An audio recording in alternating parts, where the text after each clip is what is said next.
Hello दोस्तों, स्वागत है आप सभी का स्टेट पीसीएस क्लासेस में।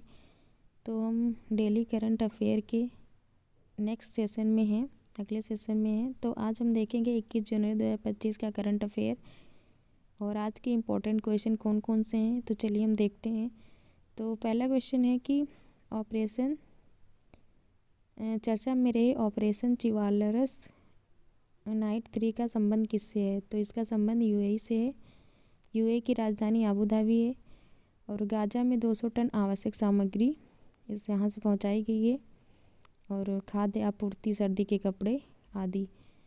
और अभी हाल ही में हमास इजराइल शांति समझौता कहाँ हुआ, तो दोहा में हुआ था। और इसमें जो है कुछ भारत के द्वारा ऑपरेशन चलाए गए थे, जैसे कि ऑपरेशन इंद्रावती है, कहाँ चला गया था, तो हेती में चला गया था। ऑपरेशन अजय इजराइल में चला गया।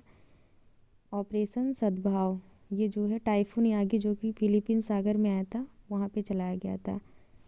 और ये इजराइल का मैप है। तो नेक्स्ट क्वेश्चन देखेंगे कि विश्व स्मारक निगरानी सूची 2025 में शामिल की गई मूसी इमारतों का संबंध किससे है। तो मूसी इमारतों का संबंध जो है हैदराबाद से है। मूसी इमारतों का संबंध हैदराबाद से है। और मूसी किसकी सहायक नदी है, तो ये जो है कृष्णा की सहायक नदी है। भारत में 2 साइट इसमें शामिल है, एक मूसी इमारतों का शहर हो गया और भुज की जल प्रणाली जो कि गुजरात की है, तो 2 इसमें शामिल है। और देखेंगे कि विश्व स्मारक कोष कब बना, तो 1996 में जो है बना और इसका हेडक्वार्टर न्यूयॉर्क यूएसए में है। इसमें अभी तक जो है 25 साइट शामिल हो चुकी हैं। और हम जो है कुछ क्या कृष्णा नदी के बारे में देखेंगे, कहाँ से निकलती है और इसकी सहायक नदियाँ कौन कौन सी हैं। तो कृष्णा नदी जो है महाबलेश्वर पहाड़ी के महाराष्ट्र राज्य से निकलती है और इसकी सबसे बड़ी सहायक नदी तुंगभद्रा नदी है। और अलमाटी बांध इस पे बनाया गया है, किस पे, कृष्णा नदी पे बनाया गया है। और मूसी नदी पे जो है उस्मान सागर बांध बनाया गया है। और भी कुछ देखेंगे, जैसे कि यूनेस्को की विश्व धरोहर कौन कौन सी हैं और इस समय कितनी विश्व धरोहर हो चुकी हैं। तो इस समय 43 विश्व धरोहर हो चुकी हैं। इसमें 35 सांस्कृतिक हैं, 7 प्राकृतिक हैं और 1 जो है मिश्रित है। और अभी हाल ही में 43 नंबर की कौन सी शामिल हुई, तो ये जो है असम की मोयदम शामिल हुई है। और अमूर्त धरोहर में कितने साइट हैं, तो 15 हैं। और गरबा जो है गुजरात जो कि भी हाल ही में शामिल हुई है। और साहित्य का शहर किससे नामित किया गया है, तो कोझिकोड को नामित किया गया है। और इस समय भारत में कितनी रामसर साइट हैं, तो इस समय भारत में 85 रामसर साइट हैं। सर्वाधिक जो है तमिलनाडु में और सेकेंड नंबर पे उत्तर प्रदेश में है। यूनेस्को बायोस्फीयर रिजर्व कितने हैं, तो 12 हैं। नेक्स्ट क्वेश्चन देखेंगे। नेक्स्ट क्वेश्चन है कि भारत सरकार फिलीपींस के बाद किसे ब्रह्मोस मिसाइल का निर्यात करेगी। तो भारत सरकार जो है फिलीपींस के बाद अब इंडोनेशिया को निर्यात करेगी। और ये इंडोनेशिया के बारे में देखेंगे, इसकी राजधानी जकार्ता है और यह सर्वाधिक मुस्लिम आबादी वाला देश है।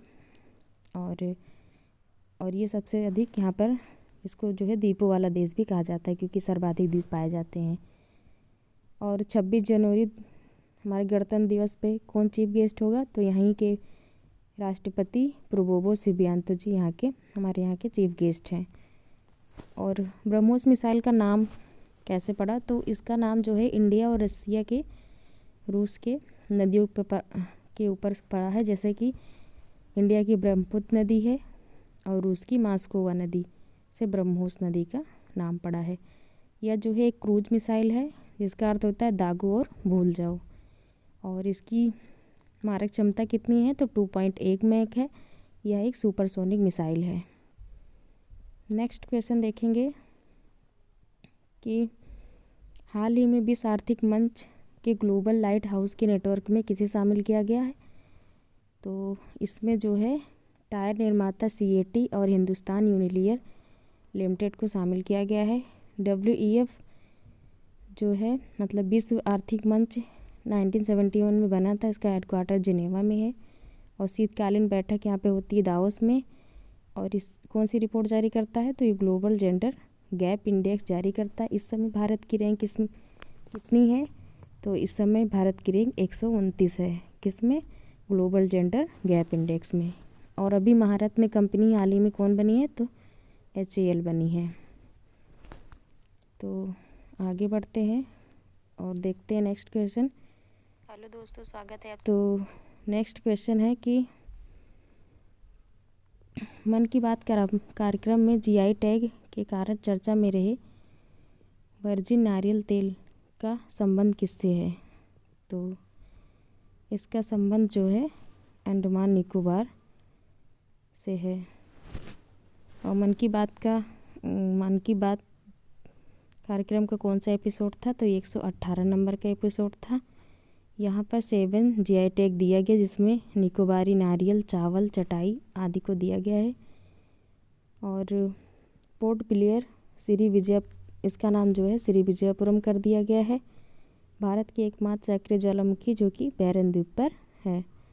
नेक्स्ट क्वेश्चन है कि केंद्रीय रिजर्व पुलिस बल के महानिदेशक के रूप में किसे नियुक्त किया गया, तो ज्ञानेंद्र प्रताप सिंह को नियुक्त किया गया है।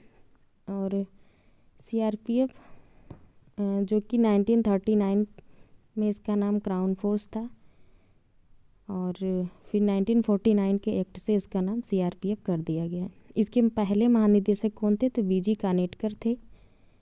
और इसका आदर्श वाक्य सेवा एंड वफादारी है। और ये जो है किसी भी राज्य में दंगे या शांति आदि के समय जो है लगाया जाता है, मतलब इनको तैनात किया जाता है। तो आगे बढ़ेंगे, नेक्स्ट क्वेश्चन देखेंगे कि तीसरा राष्ट्रीय खान मंत्रियों का सम्मेलन कहाँ प्रारंभ हुआ, तो ये जो है ओडिशा में हुआ। और पहला हैदराबाद में हुआ था और दूसरा जो है मध्य प्रदेश के भोपाल में हुआ था। और खान मंत्रालय के मंत्री कौन है, तो जी किशन रेड्डी जी हैं। उसके बाद 20 से 21 जनवरी ये जो है 2 दिन के लिए चलेगा, इसका मतलब आयोजन होगा। और इसकी थीम क्या है, तो विकासशील भारत @2047। नेक्स्ट क्वेश्चन देखेंगे, इंडिया ओपन बैडमिंटन 2025 में महिला एकल का खिताब किसने जीता, तो इसका खिताब जो है साउथ कोरिया की एनसे एंग महिला ने जीता। और पुरुष का विक्टर एक्सेलरेशन जो कि डेनमार्क के हैं, इन्होंने जीता। नेक्स्ट क्वेश्चन है कि NDRF का 20वां स्थापना दिवस समारोह कहाँ हुआ, तो ये आंध्र प्रदेश में हुआ। और इसका जो है NDRF डे किस दिन मनाया जाता है, तो यह 19 जनवरी को मनाया जाता है। और NDRF राष्ट्रीय आपदा प्रतिक्रिया बल इसका हिंदी में नाम है। और इस चीफ गेस्ट कौन थे, तो श्री अमित शाह जी थे। और ये किस एक्ट से बना है, तो यह जो है 2005 के एक्ट से बना है। नेक्स्ट क्वेश्चन है कि हाल ही में चर्चा में रही द वर्ल्ड आफ्टर गाजा पुस्तक का संबंध किससे है, तो इसका राइट आंसर हो जाएगा पंकज मिश्रा। और यह जो है युद्ध और संघर्ष की मार्मिक घटना पर आधारित है। और युद्ध के बाद गाजा की स्थिति, ये इसका हिंदी वर्जन है। तो आपको वीडियो कैसी लगी, थोड़ा सा इंटरप्ट हुई क्लास, तो उसके लिए इग्नोर करिएगा। और आप लोग जो है ऐसे ही डेली करंट अफेयर्स से जुड़ते रहिए, आपका करंट अफेयर मजबूत होता जाएगा। और आप चैनल को सब्सक्राइब करिए। Thank you so much.